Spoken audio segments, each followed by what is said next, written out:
Hello बच्चों, नमस्कार। स्वागत है आपका आपके अपने वीडियो में। तो आज हम पढ़ते हैं अलंकार। अलंकार का वीडियो बच्चों मैंने पहले भी डाल दिया है। पहले भी मैंने अलंकार पढ़ाए हैं। पहले हमने अनुप्रास, यमक, उपमा, रूपक, उत्प्रेक्षा पढ़े थे। आज हम अर्थ अलंकार पढ़ेंगे। संदेह, भ्रांतिमान, विरोधाभास, मानवीकरण और पुनरुक्ति प्रकाश अलंकार। तो सबसे पहले अलंकार क्या होता है, यानी अलंकार क्या होता है? काव्य की शोभा बढ़ाने वाले जो तत्व होते हैं, काव्य की शोभा बढ़ाने वाले तत्वों को अलंकार कहते हैं, है ना। जिस प्रकार स्त्री की सुंदरता आभूषणों से बढ़ती है, उसी प्रकार काव्य की शोभा अलंकारों से बढ़ती है। अलंकार आभूषणों को ही अलंकार कहते हैं। तो अब सबसे पहले पढ़ेंगे हम संदेह अलंकार। ये अर्थ अलंकार है, शब्द अलंकार हैं। अनुप्रास, यमक, श्लेष और वक्रोक्ति, ये हैं शब्द अलंकार और बाकी अर्थ अलंकार हैं। तो अर्थ अलंकारों में आज हम पढ़ेंगे संदेह अलंकार।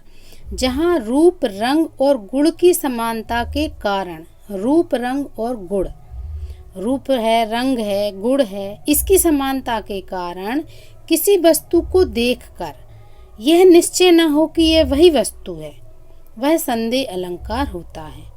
यानी जब हम कोई वस्तु देखते हैं तो उसका रूप, रंग और गुण हमें ऐसे ही लगते हैं जैसे हमने कोई दूसरी वस्तु में देखे हों, और हमें यह निश्चित नहीं कर पाते कि यह वही वस्तु है, वहाँ संदेह अलंकार होता है। और इसमें अंत तक संशय यानी संदेह बना रहता है कि क्या ये वही वस्तु थी या ये वही वस्तु है। हमें ऐसा संदेह या संशय बना रहता है, किसके कारण? रूप, रंग और गुण की समानता के कारण। अब जैसे हमने एक उदाहरण लिया, सारी बीच नारी है कि नारी बीच सारी है, कि सारी की ही नारी है कि नारी की ही सारी है।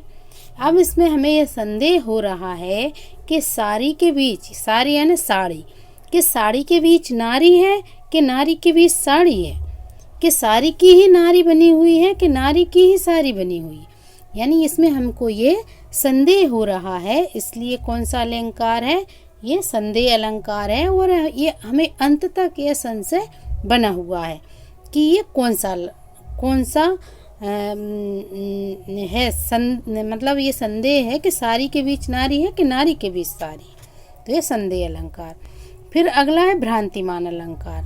जहाँ प्रस्तुत वस्तु को देखकर किसी विशेष समानता के कारण किसी दूसरी वस्तु का भ्रम हो जाए। कोई वस्तु हमारे सामने है और उसकी किसी विशेष समानता के कारण किसी दूसरी वस्तु का जब हमको भ्रम हो जाता है, वहाँ भ्रांतिमान अलंकार होता है। जैसे उदाहरण, जान श्याम घन श्याम को नाच उठे बन मोर।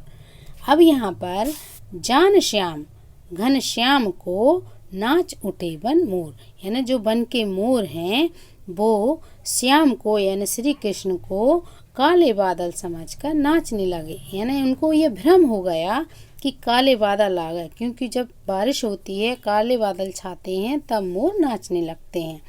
तो यहाँ उनको भ्रम हो गया कि जान श्याम घन श्याम को नाच उठे बन मोर। फिर अगला है विरोधाभास अलंकार। जहाँ किसी पदार्थ, गुण या क्रिया में वास्तविक विरोध न होते हुए भी, यानी विरोध नहीं है विरोध, फिर भी विरोध का हमें आभास हो रहा है। जहाँ किसी गुण या क्रिया में वास्तविक विरोध न होते हुए भी हमको विरोध का आभास हो, वहाँ विरोधाभास अलंकार होता है। अब इसका उदाहरण लेते हैं। मैं निज रोदन में राग लिए फिरता हूँ, मैं निज रोदन में राग लिए फिरता हूँ, शीतल वाणी में आग लिए फिरता हूँ।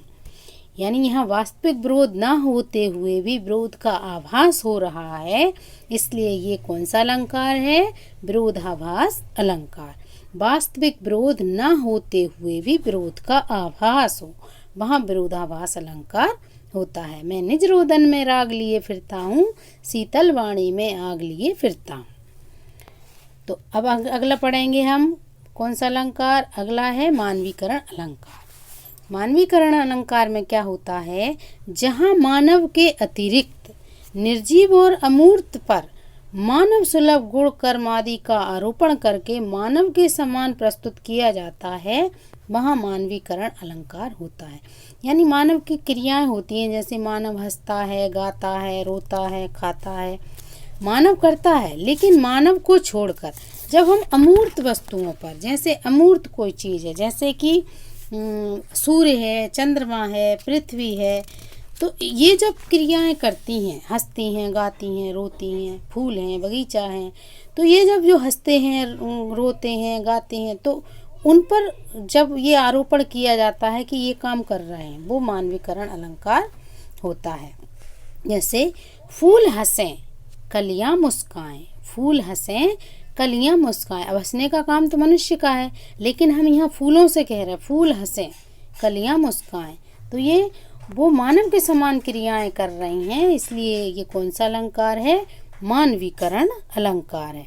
अब जिसमें एक और उदाहरण, प्यारे जगाते हुए हारे सब तारे तुम्हें, अरुण पंख तरुण किरण खड़ी खोल द्वार, जागो फिर एक बार। अब यहाँ पर अरुण यानी सूर्य, तारे और किरण को जगाने तथा द्वार खोलने की मानवीय क्रिया करते हुए ये हमें बताया गया है, तो इसलिए कौन सा अलंकार है? मानवीकरण अलंकार। अब अगला है पुनरुक्ति प्रकाश अलंकार, जहाँ एक ही शब्द का समान अर्थ में, शब्द एक हो लेकिन उसका शब्द एक से अधिक बार आए और उसके अर्थ समान हो, शब्द एक से अधिक बार आए लेकिन उसके अर्थ समान हो, वहाँ पर पुनरुक्ति प्रकाश अलंकार होता है। यानी पुनः वही उक्ति, पुनः वही शब्द प्रयोग किया गया है, इसलिए पुनरुक्ति प्रकाश अलंकार होता है।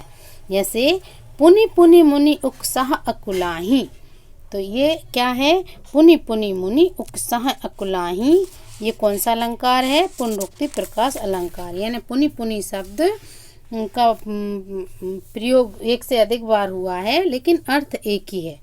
एक और उदाहरण ले सकते हैं, बार बार आती है मुझको मधुर याद बचपन तेरी, तो बार बार शब्द एक से अधिक बार आया है लेकिन उसका मतलब एक ही है, इसलिए ये कौन सा अलंकार होगा? पुनरुक्ति प्रकाश अलंकार। तो बच्चों, आज हमने कौन कौन से अलंकार पढ़े? हमने पढ़े संदेह अलंकार, भ्रांतिमान, विरोधाभास, पुनरुक्ति प्रकाश और मानवीकरण अलंकार। अब इसमें संदेह और भ्रांतिमान में अंतर आता है, तो अंतर हम कैसे बताएंगे कि संदेह अलंकार में उपमेय और उपमान में संदेह रहता है तथा भ्रांतिमान अलंकार में उपमेय का ज्ञान नहीं रहता, भ्रम बस से उपमान समझ लिया जाता है। संदेह में निरंतर संदेह बना रहता है जबकि भ्रांतिमान में भ्रम दूर हो जाता है। जैसे संदेह में रस्सी है या सांप, रस्सी है या सांप, ये संदेह हमें अंत तक बना है कि रस्सी है या सांप, जबकि भ्रांतिमान में रस्सी नहीं सांप है, यानी उनका भ्रम दूर होगा कि रस्सी नहीं है सांप है, इसलिए ये भ्रांतिमान अलंकार है। तो बच्चों, धन्यवाद मेरे वीडियो को देखने के लिए, और लाइक कीजिए, सब्सक्राइब कीजिए। थैंक यू वेरी मच, धन्यवाद।